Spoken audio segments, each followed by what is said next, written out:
श्री कृष्ण और कालिया नाग की कहानी। श्री कृष्ण की बाल लीलाओं से जुड़े कई रोचक किस्से हैं। ऐसा ही एक किस्सा है कालिया नाग का। यह बात तब की है जब यशोदा के लला कन्हैया गोकुल में रहा करते थे। गोकुल के पास ही यमुना नदी बहती है। एक बार यमुना को कालिया नाग ने अपना घर बना लिया और नदी के पानी को अपने विष से जहरीला कर दिया। उस पानी को पीकर पशु पक्षी और गांव के लोग मरने लगे थे। एक बार श्री कृष्ण अपने दोस्तों के साथ खेलते खेलते यमुना नदी के किनारे पहुंच गए और खेलते खेलते अचानक से उनकी गेंद नदी में गिर जाती है। अब यमुना नदी के पानी और उसमें रहने वाले कालिया नाग के बारे में सभी को मालूम था, इसलिए मौत के डर से कोई भी नदी में जाने को तैयार नहीं हुआ। तब श्री कृष्ण ने कहा कि मैं गेंद लेकर आता हूँ। सभी बच्चों ने उन्हें नदी में जाने से रोका, लेकिन वह नहीं माने और नदी में छलांग लगा दी। सभी बच्चे डर के मारे घर पहुंचे और यशोदा मैया को कन्हैया के नदी में कूदने की बात बता दी।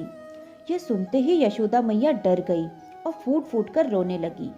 यह बात धीरे धीरे पूरे गोकुल धाम में जंगल की आग की तरह फैल गई। सभी दौड़े दौड़े यमुना नदी के किनारे आ गए, लेकिन कृष्ण भी अभी तक वापस नहीं आए थे। वहीं नदी में कृष्ण को देखकर कालिया नाग की पत्नियों ने उन्हें वापस जाने को कहा, लेकिन कृष्ण नहीं माने और तभी कालिया नाग जाग गया। कृष्ण ने कालिया नाग को यमुना नदी छोड़ने का आदेश दिया, लेकिन कालिया नाग ने मना कर दिया और कृष्ण को मारने के इरादे से उन पर हमला कर दिया। कृष्ण और कालिया नाग की जोरदार लड़ाई हुई। कुछ समय बाद कालिया नाग हार गया और कृष्ण उनके फन पर नाचने लगे।